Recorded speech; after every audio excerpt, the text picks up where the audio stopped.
Il y a un problème de confiance mutuelle.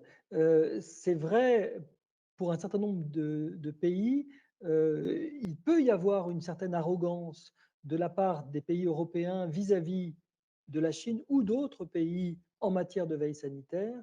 Je ne pense pas que les pays européens soient des modèles de veille sanitaire.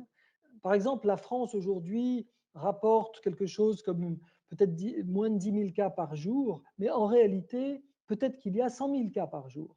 Le degré d'imprécision des données françaises en particulier, mais c'est vrai pour la plupart des pays européens, est absolument phénoménal.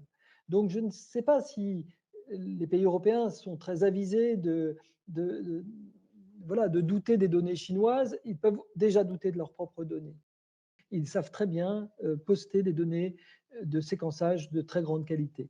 Pour mémoire, il faut quand même rendre honneur aux chercheurs chinois qui ont posté moins de 10 jours après la notification à l'OMS, le 10 janvier, la séquence complète du génome du coronavirus, qui a permis de construire les tests dans le monde entier, des tests PCR, mais aussi de produire les vaccins, et en particulier les vaccins ARN messagers dans le reste du monde, enfin, en particulier aux États-Unis.